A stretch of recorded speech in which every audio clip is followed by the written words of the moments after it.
70 years ago this week, an immutable, unsilenceable, bold declaration that would echo across the generations was issued by representatives of the people of South Africa, drawn from all regions of the country, from all walks of life, black, white, Indian, and colored.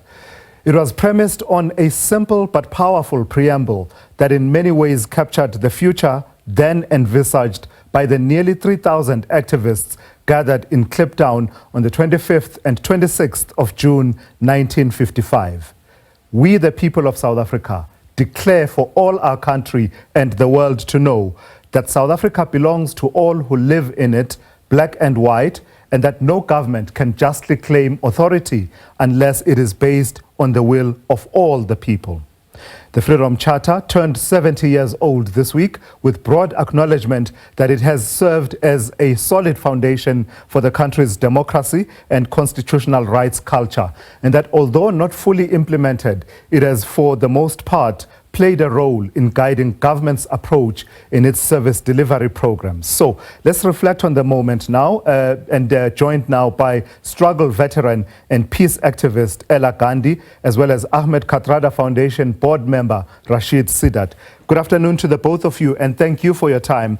Ms. Ela Gandhi, I suppose let me just start with you, and I'll get the same reflections from you as well, Rashid. But Ms. Ela Gandhi, let me start with you and ask you for your own reflections on how you capture the importance of the moment in 1955, gathering under the circumstances in Kliptown, people from all walks of life, as I've described in my introduction. How important a moment was it, and how did it change the course of our history?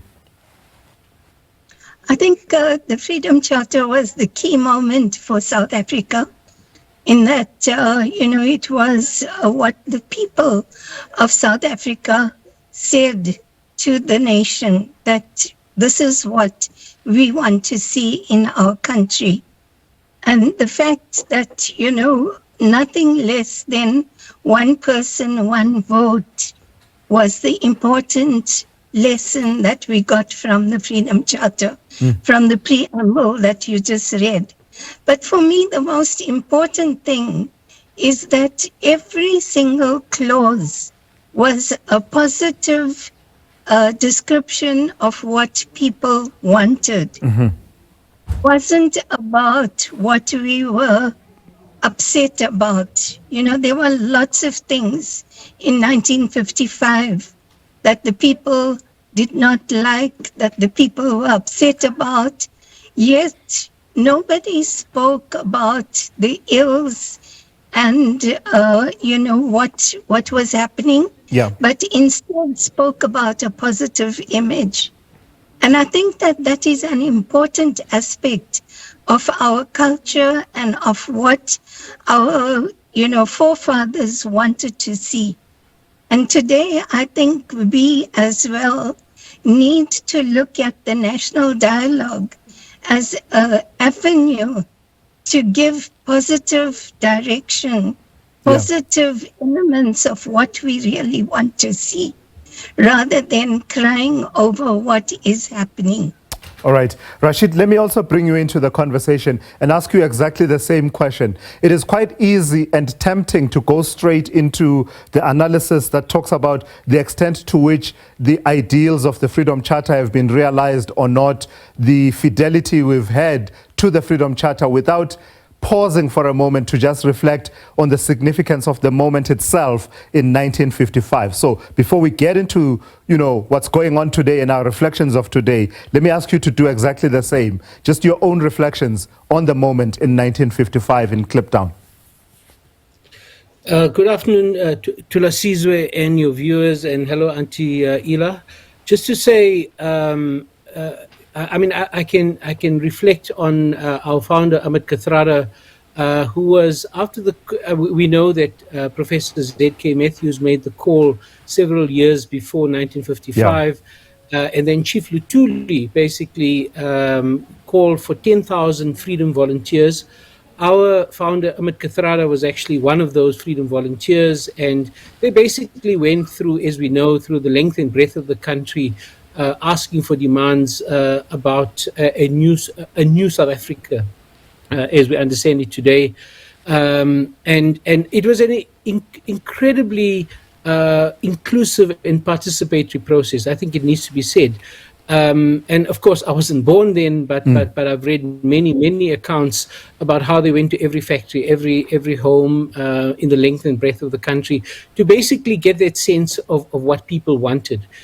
And I think that even today, and I read it again this morning, it's hugely inspirational. Yeah. I mean, just to say that from a personal point of view, in 1980, it was the ANC was banned, of course, at the time, and I was in my matric year.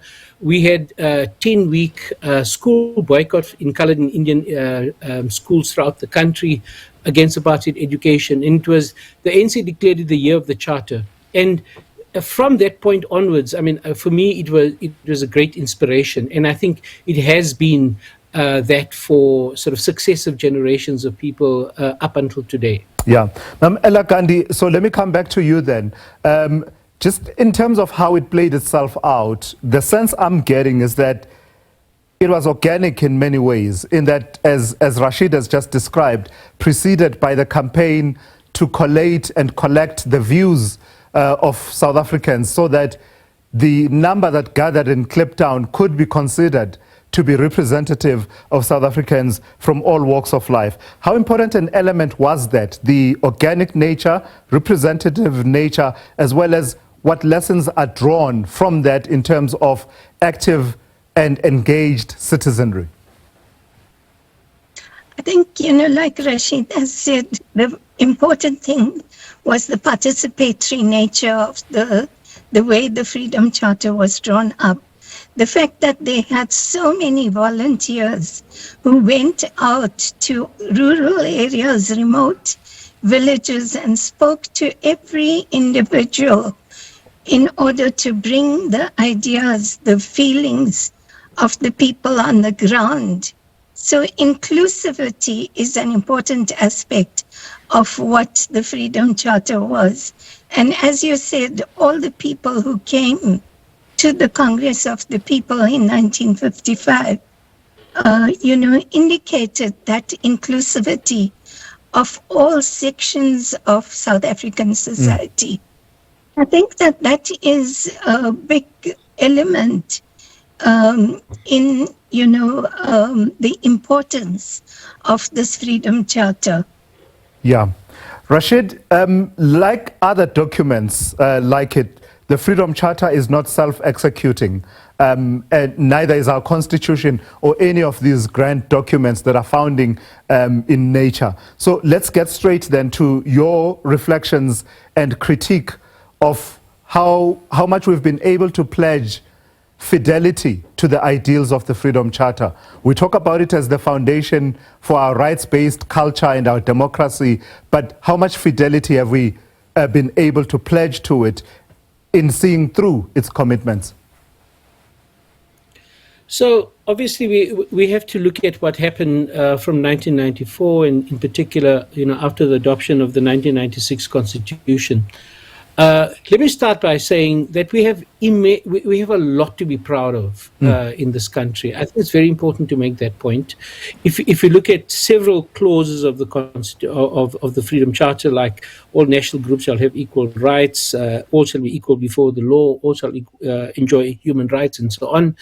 I think that we have entrenched in our country the rights-based nature of the society, and I think that's quite fundamental. And of course, not all human rights are being adhered to, but I think we are certainly moving in the right direction. We also know that our judiciary and the Constitutional Court, in particular, at critical moments and critical junctures, have actually come on the side of the people. And I know, I mean, I've been listening to your radio show this week, particularly on Thursday in the morning, with lots of people. And I mean, I happen to agree with what a lot of people are saying out there in relation to our deep concerns in relation to the socioeconomic and distributional aspects of South African society, which are not being addressed. And I mean, some people say betrayal. I wouldn't go so far, but I will certainly say that a lot of those elements have not materialized. Yeah. Particularly, it's now become a cliche to talk about poverty, unemployment, and inequality, but those are the fundamental challenges that we continue to face 31 years into democracy. Let me ask you, Ma'am Ela Gandhi, let me ask it slightly differently of you, these reflections. Why does it seem, and it seems at least to me, that many of the clauses that have to do with political, civil, and individual rights, you won't find much contention about their importance? So what you alluded to, the importance of the government being founded on the will of the people, one person, one vote, and the likes, the liberties. But why does it seem that you then reach a point of a bit of contention when you go to the clauses that have to do with, for instance, the people shall share in the country's wealth, the land shall be shared among those who work it? All of that then suddenly becomes a bit of a debate. Is it because part of it was ideologically informed by the dominant ideologies at the time, or is it because we've not been able to live up to those clauses, objectively speaking, in 2025? Well, I think there is, the element of values. What values do we subscribe to as South Africans? And, our South African image, what is it that we see ourselves being as South Africans? Are we prepared?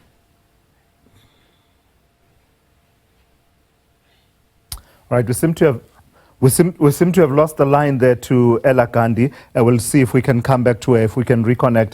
Rashid, let me turn to you in the meantime. Let's talk about Ma'am Ela Gandhi is part of the group announced recently as the eminent persons to guide and sort of do the preparatory work for the national dialogue. And I've seen some commentary that's one, critical of the national dialogue process, the eminent persons group, but also other commentary that says this may be another Freedom Charter-like, Congress of the People-like process. What's your thinking around that?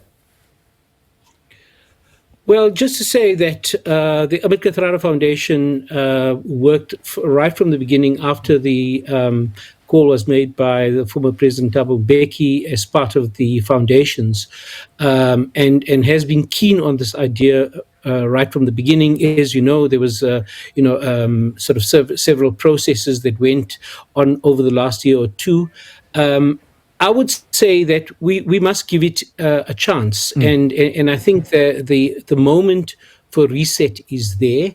Some of the fundamental challenges that we faced, for example, state capture and the need for renewal in government, etc. I think, and for, I think very importantly, are there kind of policy changes that will ensure an inclusive economy? Those are some of the key things that we have to think about. I also just want to throw in that, I mean, some of the new things that have kind of emerged, things like climate change, the fourth industrial revolution, and so on, are elements that we now have to really confront head on as well. And hopefully, if we have an all-inclusive process and one where you had the kind of consensus that you had in the Freedom Charter for the development of a social compact, I think we'll be going in the right direction. All right, let's leave it there for this afternoon. Thank you for your time. That's Rashid Seedat, who is a Ahmed Kathrada board member. Of course, we were joined earlier on as well by Ela Gandhi, who is a veteran of the struggle against apartheid, as well as a peace activist.